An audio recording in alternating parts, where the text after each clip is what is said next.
पूर्व केंद्रीय मंत्री चौधरी वीरेंद्र सिंह ने थानेसर में दिया बड़ा बयान। कहा, हरियाणा में भाजपा को गठबंधन की नहीं है जरूरत। पूर्व केंद्रीय मंत्री चौधरी वीरेंद्र सिंह ने थानेसर में बड़ा बयान देते हुए कहा कि हरियाणा में भाजपा को गठबंधन की जरूरत नहीं है। पूर्व केंद्रीय मंत्री चौधरी वीरेंद्र सिंह ने नई पार्टी बनाने के सवाल से बचते हुए कहा कि 2 अक्टूबर को ही इसका पता चलेगा। उचाना हॉट सीट पर दोबारा से चुनाव लड़ने के मुद्दे पर उन्होंने कहा कि मेरा परिवार पुराने समय से इस सीट पर चुनाव लड़ता रहा है और मैं भी चुनाव लड़ूंगा। चौधरी वीरेंद्र सिंह ने जननायक जनता पार्टी पर निशाना साधते हुए कहा कि उनके पास अपना कोई भी वोट बैंक नहीं है। उचाना सीट पहले कोई उचाना सीट नहीं थी। 1977 में जब परिसीमन हुआ तब एक नई सीट उभर के आई थी और 77 से लेके और ये 2019 के इलेक्शन में मैं 5 बार तो मैं विधायक रहा हूँ और 1 बार मेरी धर्मपत्नी रही है और 5 विधायक और भी रहे हैं। तो ओम प्रकाश चौटाला जी जो बड़े सीनियर पॉलिटिशियन हैं वो भी रहे हैं और अब डिप्टी चीफ मिनिस्टर भी हैं दुष्यंत जी। और एक मेरे हमारी पार्टी में जब कांग्रेस में मैं था तो मैं जब पार्लियामेंट चला गया 84 में तो सूबे सिंह पूनिया जी थे वो बने और देशराज नंबरदार जी थे जो 5 बार मेरे खिलाफ लड़े। 1 बार मैं नहीं लड़ा तब जीते नहीं, 5 बार हारे। तो मतलब कहने का ये है कि आप गठबंधन की बात से इसको जोड़ो और मेरा ये मानना है कि गठबंधन का मैं विरोध करता हूँ, खुल के करता हूँ, किसी से छिपा के नहीं करता और इसलिए करता हूँ कि गठबंधन हमारा जो था बीजेपी का और जेजेपी का वो 5 साल सुचारू और एक स्टेबल गवर्नमेंट देने का था क्योंकि बीजेपी को बहुमत नहीं मिला था। 10 आदमियों की पार्टी थी। इस पार्टी के साथ मिलकर इस पार्टी के साथ चुनाव लड़ने का गठबंधन हमारा नहीं था बल्कि राज चलाने का था ताकि बीच में सरकार टूटे ना, नया चुनाव ना हो। और अब मेरा ये कहना है कि चुनावी गठबंधन की इनसे कोई ज़रूरत नहीं है। बीजेपी अगर अब भी ये समझती है कि 10 साल सत्ता में रहने के बाद उनको ये इतनी मजबूती नहीं मिली तो फिर कहीं ना कहीं हमारी सोच में कमी है। मैं उनको यही बता रहा हूँ कि भैया मैं 52 साल से इस धंधे में हूँ, राजनीति के मैं समझता हूँ कि बीजेपी ठीक है। एक समय था 2014 से पहले 2 MLA, 4 MLA, 6 MLA 10 बन लिए लेकिन अब बीजेपी एक सशक्त पार्टी है। हरियाणा भर में उन्होंने अपना संगठन बनाया है और उनको किसी के सहारे की ज़रूरत नहीं और सहारा भी उनका ले रहे जिनकी अपनी वोट नहीं रही अब, क्योंकि बीजेपी से मिलके जो उनको वोट देने वाले थे कि बीजेपी को हराना है अब वो उनके ही वोटर नहीं रह के उन्होंने तो हमारे को धोखा दे दिया, बीजेपी को क्या दिलवाएंगे। तो इसलिए मैं स्पष्ट रूप से ये कहता हूँ कि गठबंधन का कोई सवाल नहीं उठता, कोई औचित्य नहीं है, कोई न्याय संगत बात नहीं है। और फिर भी अगर NDA के नाम से बीजेपी ये समझती है कि हम NDA को फिर मजबूत करें तो मैं ये मान के चलता हूँ कि उस स्थिति में हरियाणा में बीजेपी को नुकसान होगा, फायदा नहीं होगा। अगर ऐसा मान के चल रहे हैं कि 2 अक्टूबर को कोई पार्टी गठबंधन अगर हुआ तो हाँ नुकसान होगा बीजेपी, नुकसान। अकेले लड़ना चाहिए, अकेले लड़ना नहीं, अकेले ही लड़ना चाहिए। तो अब अब आपके पूरा जवाब दूँ।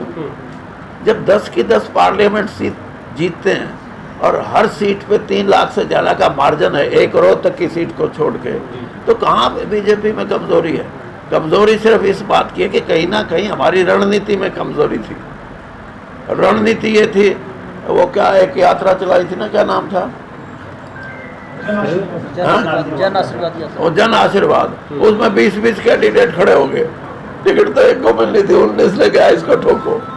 तो ये बातें हैं, और आज वो स्थिति नहीं है। मैं कहता हूँ कि आज बीजेपी को हरियाणा में जो 10 की 10 पार्लियामेंट सीटें लड़ें और 90 की 90 असेंबली की सीट लड़ें, कोई ज़रूरत नहीं है किसी से समझौता करने की। चौधरी साहब, ऐसी चर्चा है राजनीतिक गलियारों में कि 2 अक्टूबर को आप नई पार्टी बनाकर उसका ऐलान भी कर सकते हैं, क्या कुछ सच्चाई है? देखिए, ये तो 2 अक्टूबर को ही पूछना आप। एक वन नेशन वन इलेक्शन की जो बात हो रही है, हाँ। क्या मानते हैं कि ये होना चाहिए या? देखिए, मेरे इसमें बड़ा स्पष्ट राय ये है कि 140 करोड़ का देश, 29 जिसमें प्रांत और अनेक भाषाएं, अनेक हमारे संस्कार, हमारी संस्कृति में विभिन्नता, हमारे कोई दुनिया का ऐसा धर्म नहीं जो इस देश में नहीं हो, कोई दुनिया की ऐसी कोई जाति नहीं जो इस देश में ना हो। तो ऐसे देश में जब भी हमारे संविधान निर्माताओं ने ये फैसला किया कि राज्यों को महत्वपूर्ण भूमिका अदा करने का अधिकार होना चाहिए, क्योंकि विभिन्नताओं का देश है और विभिन्नता में एकता कैसे बने, वो राज्यों को जब हम कोई अधिकार देंगे तभी संभव है। तो एक देश और एक चुनाव, इससे कहीं मेल नहीं खाता। और दूसरी बात ये भी है कि संघात्मक ढांचा, federal structure of our constitution is the most important factor, उसको you can't just set aside। दूसरी बात ये है कि कई चीज़ों का इसमें फ़ायदा है। एक तो खर्चे से बचेंगे, कैंडिडेट भी बचेंगे, पार्टियां भी बचेंगी और देश का एक्सचेकर भी बचेगा। और दूसरा फ़ायदा उसका ये भी है कि ये जो कोड ऑफ कंडक्ट, आचार संहिता लग के, एक स्टेट में हाँ, पंचायत का इलेक्शन हुआ 6 महीने समझो काम बंद, एमएलए के इलेक्शन हुए 6 महीने काम बंद, पार्लियामेंट के इलेक्शन हुए, आचार संहिता, इनसे काम में, मैं ये तो नहीं कहता कि बिल्कुल बंद हो जाता है, लेकिन जो प्रोग्रेस है, उन्नति है, उसमें शिथिलता आती है।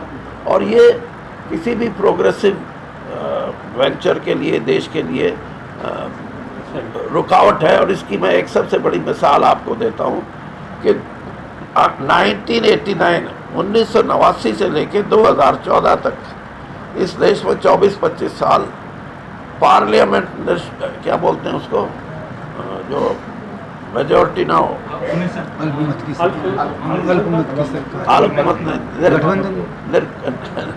चलो जो भी है, मतलब माइनॉरिटी, किसी को स्पष्ट बहुमत नहीं मिला।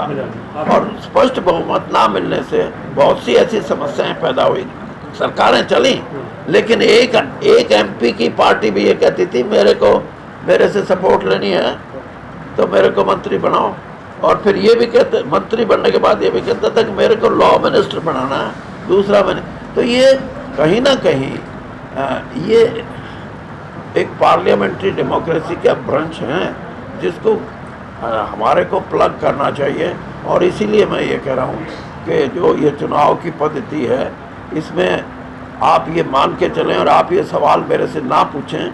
मैं बल्कि ये कहता हूँ कि पूर्व राष्ट्रपति जी ने की अध्यक्षता में जो कमेटी बनी है, वो विचारों को लेने के लिए, इसमें आपके विचार भी, मेरे भी, मीडिया के विचार भी, किसी साधारण व्यक्ति के विचार भी, पॉलिटिकल पार्टीज के भी, और जो कॉन्स्टिट्यूशन के प्रकांड पंडित ज्ञाता है उनके भी, और इलेक्शन कमीशन में जो लोग रहे, इन सब के विचारों को लेके कोई इंफॉर्मेशन इकट्ठी की जाएगी। उसके बाद ये सवाल आएगा कि ये हो जाए तो क्या और ना हो तो क्या।